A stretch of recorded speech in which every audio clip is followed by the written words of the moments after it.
Olá a todos, a intenção desse vídeo é falar um pouquinho sobre dengue, sobre o atual cenário, né?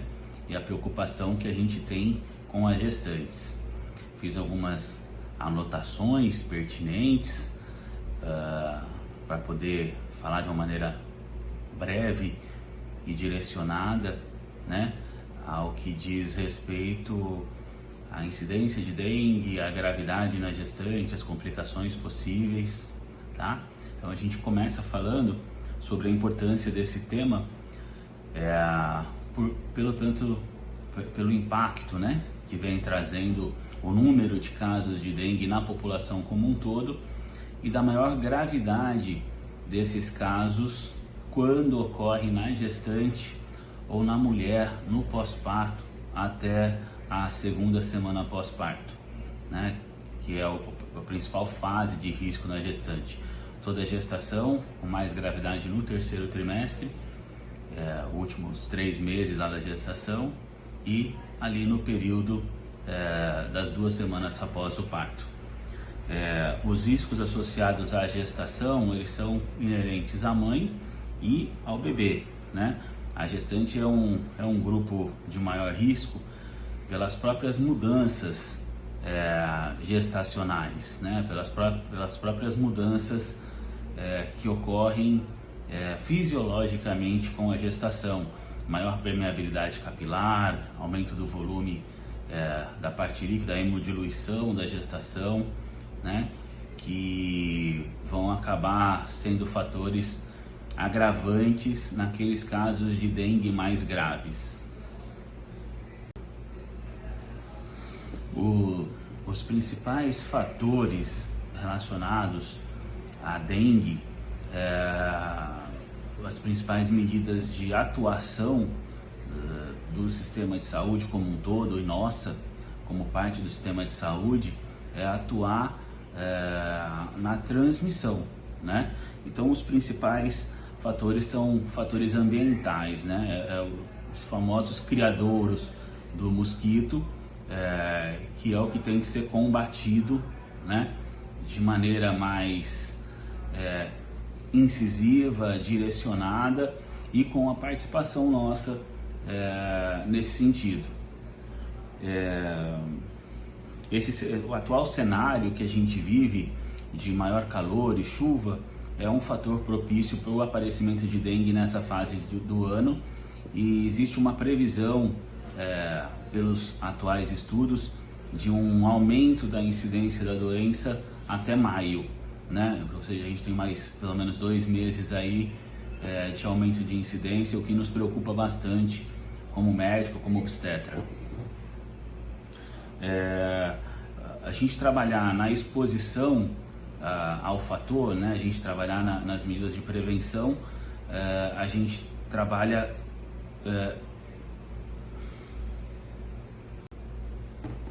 quando a gente fala de atuação na prevenção da dengue, a gente está falando principalmente na atuação no modo de transmissão pelo mosquito. Então, o principal foco são os criadouros, né? A gente combater os criadouros nessa época chuvosa, mais quente, o foco principal tem que ser isso. Outras medidas que a mulher pode tomar com relação ao vestuário, roupas mais claras, que cubram maior parte do corpo, difícil nas regiões mais quentes, como aqui onde eu moro, mas são medidas bastante efetivas também para evitar a transmissão, né, e a contaminação pelo vírus da dengue. Um bom ajudante aí são os repelentes, né, que podem ser usados. Os aprovados pela Anvisa é a picaridina, a icaridina, o NN-dietilmetatoluamida, que é o DEET, o IR3535 ou EBAAP, tá? Esses são os repelentes aprovados pela Anvisa, e os repelentes naturais em casa, de capim-limão, citronela, o de andiroba, eles não têm eficácia comprovada ainda pela Anvisa, tá? Então, de preferência, o uso de repelente sejam esses que são aprovados e confirmados pela Anvisa como métodos efetivos para evitar a transmissão através da picada do mosquito. As gestantes, elas são mais suscetíveis à dengue por algumas características do mosquito relacionadas às mudanças da gestação. Por exemplo, uma atração pelo dióxido de carbono, que a gente sabe que pela alteração respiratória da gestante pode fazer com que a gestante seja a pessoa que atrai mais um mosquito para perto de si, ou seja, com maior risco então da picada.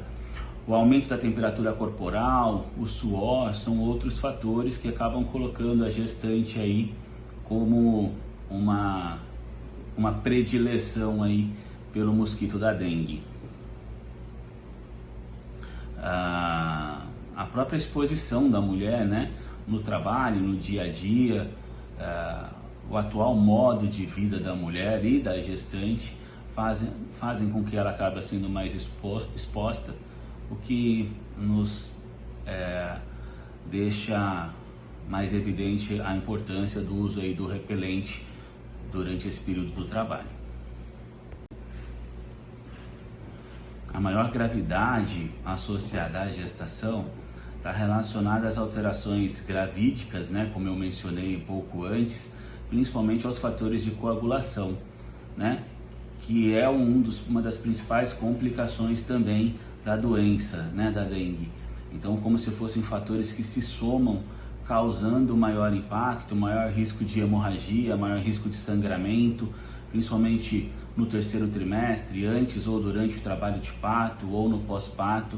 Por isso, a importância que a gente dá sobre o monitoramento, a supervisão dessa gestação ou dessa situação de dengue na gestação, principalmente no terceiro trimestre e nas primeiras 2 semanas após o parto. Sabe-se que a gestante com dengue ela tem um risco de morrer 4 vezes maior do que a população geral, né? E principalmente nesse terceiro trimestre de gestação. As manifestações da dengue, elas são as mais variáveis possíveis, tá? Ela pode ser, as pessoas podem ter dengue desde uma maneira assintomática, como desenvolver uma forma leve ou até grave da doença. Isso para todas as pessoas, não é diferente com a gestante. Os sintomas mais comuns associados à dengue são febre, a dor retroorbital, dor pelo corpo, dor muscular, diarreia, náusea, vômitos, dor nas articulações, vermelhidão pelo corpo, são os sintomas mais comuns. O aparecimento de petequias, né, que são aqueles pontinhos hemorrágicos que a gente fala, que nos leva aí como o uso para um diagnóstico diferencial, a prova do laço, que é aquela pressão que se faz com o manguito e ver se fica essas manchinhas avermelhadas, arroxeadas em determinada parte do nosso corpo, também servem como critério diagnóstico para a doença em qualquer pessoa, inclusive na gestação. A gente sabe que o principal em qualquer doença ou qualquer situação de agravo à saúde, o principal é o tempo entre o diagnóstico e as condutas médicas a serem tomadas. E não é diferente na dengue, né? Então, na suspeita de dengue, ou no caso já de confirmação da doença através dos exames laboratoriais, o hemograma, o teste do antígeno ou mesmo da sorologia para a doença confirmado, o principal fator aí é a gente melhorar a questão da hidratação do paciente, e é a mesma coisa na gestante, com um cuidado na gestante, que pelo aumento da permeabilidade capilar, o risco de complicações pela hiperidratação, principalmente a hiperidratação intravenosa em casos mais graves, ele ele chama a atenção para evitar edema de pulmão, uma sobrecarga cardíaca, um inchaço excessivo, que a gente chama de anasarca. Então, os critérios aí, a conduta com a gestante acabam mudando um pouquinho, né? É importante dizer que a dengue ela não tem um tratamento específico para a doença, e sim um cuidado com as complicações que ela causa. Cada fase clínica da doença tem as suas particularidades e existe até uma estratificação aí, associadas a critérios de risco hoje, que classificam o paciente em grupos A a D, né? A, B, C e D, onde a gestante, pelas próprias características da gestação e dos agravos que a gestação soma a dengue, ela já entra num grupo B, tá? Ela já é caracterizada como grupo B, mostrando aí que já exige uma atenção aí um pouquinho maior com relação ao monitoramento da doença.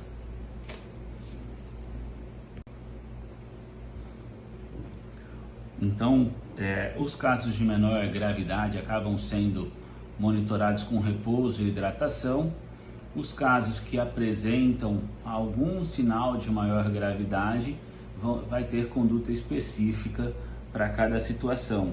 Na gestante, a avaliação dela diariamente, um hemograma pelo menos a cada 48 horas, é importante para a gente avaliar a evolução da doença e se ela está apontando para sinais de gravidade ou de agravamento que vão exigir uma reestratificação dela ou apontar uma necessidade de internação e uma monitorização mais de perto. Então, em casos mais graves, pode ser necessária internação, por vezes até em UTI, e monitoramento, né, dos sinais de choque, sangramento, a função dos demais órgãos, que são fatores que podem evoluir num caso de dengue mais grave.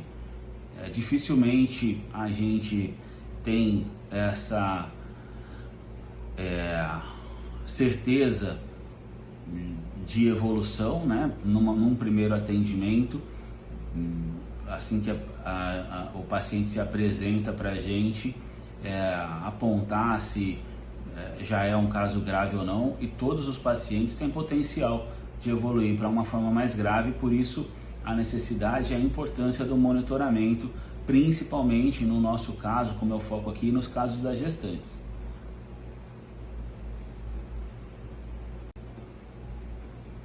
Importante fazer uma observação que, assim como a transmissão da dengue pelo mosquito, né, pelo Aedes aegypti, outras doenças podem ser transmitidas por mosquito e também estão associadas aos fatores ambientais, né, de desenvolvimento do mosquito, da larva, né, dos criadouros. O Zika vírus, a chikungunya, como a gente já ouviu falar, em algumas regiões é até mais importante, tem até mais casos dessas outras doenças do que mesmo da dengue. Mas de maneira geral, o foco atual nesse momento no nosso país, aqui na minha região, por exemplo, tem sido a dengue. A relação da dengue com a prematuridade se dá por conta do agravamento do quadro na gestante, principalmente no terceiro trimestre, evoluindo com síndromes hemorrágicas e necessidade de intervenção médica, ou até o próprio desenvolvimento do trabalho de parto pelas citocinas inflamatórias que são liberadas por conta da resposta do organismo à doença. Todos esses são fatores que podem causar a prematuridade. Alguns trabalhos, alguns estudos também mostram uma possibilidade maior de transmissão da dengue para o bebê nesse período aí mais próximo ao nascimento, e a suspeita de dengue deve sempre ser comunicada durante o trabalho de parto, assistência médica para o neonatologista, para que esse bebê também seja observado e, se necessário, seja feitos os exames que são necessários para diagnosticar a doença no bebê e para que se tenha os devidos cuidados.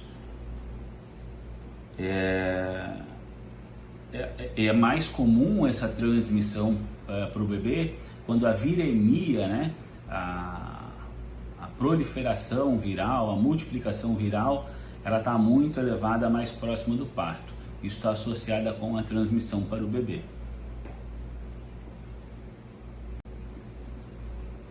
Bom, espero ter conseguido passar alguma informação aí de maneira mais sucinta com relação aos cuidados que a gente deve ter com a dengue, principalmente no caso das gestantes, pelo impacto que ela pode ter de risco para as mães, para as parturientes, para os bebês, e mostrando o quanto é importante a gente estar alerta, participativo como comunidade com relação aos criadouros, como mulher e como família com relação aos cuidados com a transmissão, o uso do repelente, do vestuário, né? E a atenção médica a um fato que tem estado em evidência e nos preocupando aí nos atendimentos, nos pronto-atendimentos, tanto clínicos quanto na parte dos atendimentos obstétricos na maternidade. Espero ter colaborado com essa visão geral e me coloco à disposição para maiores dúvidas ou outras questões que vocês queiram explanar melhor ou acham que a gente tem que ter uma abordagem maior. A gente fica à disposição.